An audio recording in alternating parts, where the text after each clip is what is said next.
Valoración potenciométrica de ácido clorhídrico.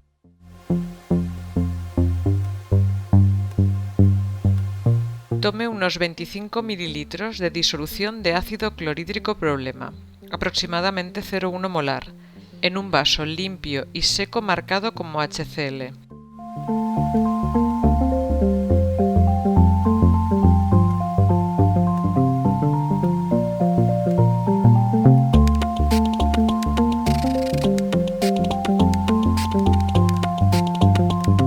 Enjuague la pipeta con unos mililitros de la disolución y deseche en el bote de residuos.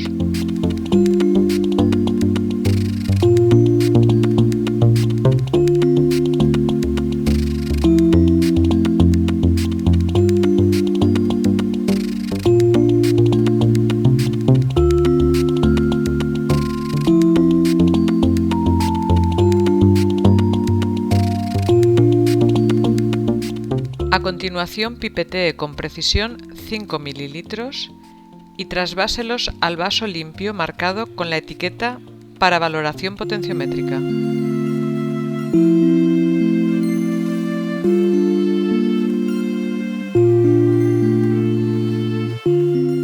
Añada 45 ml de agua desionizada.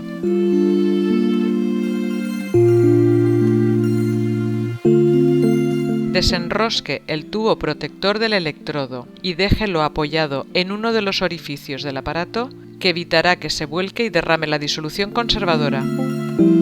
Lave y seque el electrodo.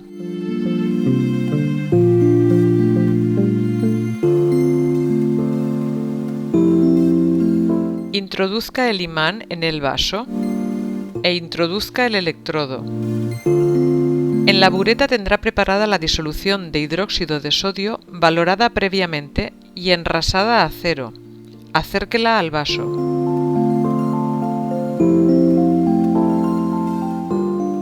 Añada 2 gotas de fenoftaleína y pulse el botón de pH. Verá que se inicia la agitación. Añada y mida el pH después de cada vertido de hidróxido de sodio, anotando el volumen añadido y su pH.